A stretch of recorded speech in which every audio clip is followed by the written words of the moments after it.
अमरावतीत जागतिक मधुमेह दिनानिमित्त मोठ्या प्रमाणावर जनजागृती उपक्रम राबवण्यात आला आहे। जिल्हा सामान्य रुग्णालयाचे जिल्हा शल्यचिकित्सक डॉक्टर दिलीप सौंदडे यांच्या पुढाकाराने आणि विविध सामाजिक व वैद्यकीय संस्थांच्या संयुक्त विद्यमानाने हा विशेष उपक्रम साकारला।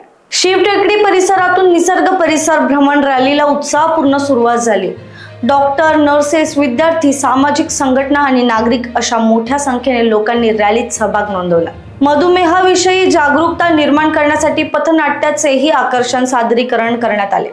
मधुमेहाची कारणे, लक्षणे, वेळेवर निदानाचे महत्त्व आणि जीवनशैलीत आवश्यक असलेले बदल यावर प्रभावी संदेश यातून देण्यात आला। जागतिक मधुमेह दिनानिमित्त अमरावतीतला हा उपक्रम जनतेमध्ये आरोग्याविषयीची जागरूकता वाढवण्याचा महत्त्वपूर्ण प्रयत्न ठरलेला आहे।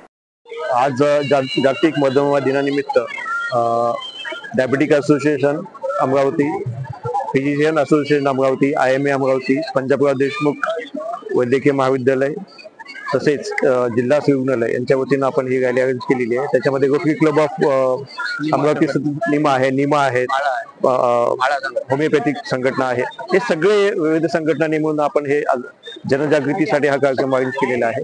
आणि या रॅलीमध्ये आत्ताच आपण पाहिलंय की पथनाट्य झालं होतं।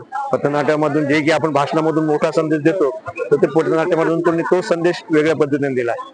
तर या पद्धतीने आपण हे प्रत्येक वर्षी रॅली घेत असतो। यावेळेस थोडंसं आपण वेगळेपण केलेलं आहे। बाहेर न घेता आपण ही थोडासा चढणे, टेकडीवर चढणे अशा पद्धतीने याचं आयोजन केलेलं आहे। तर माझं सगळ्यांना विनंती आहे की डायबिटीस होऊ नये म्हणून आपण प्रत्येकाने काळजी घ्यायची, एवढे मी सगळ्या जिल्हावासियांना विनंती करतो।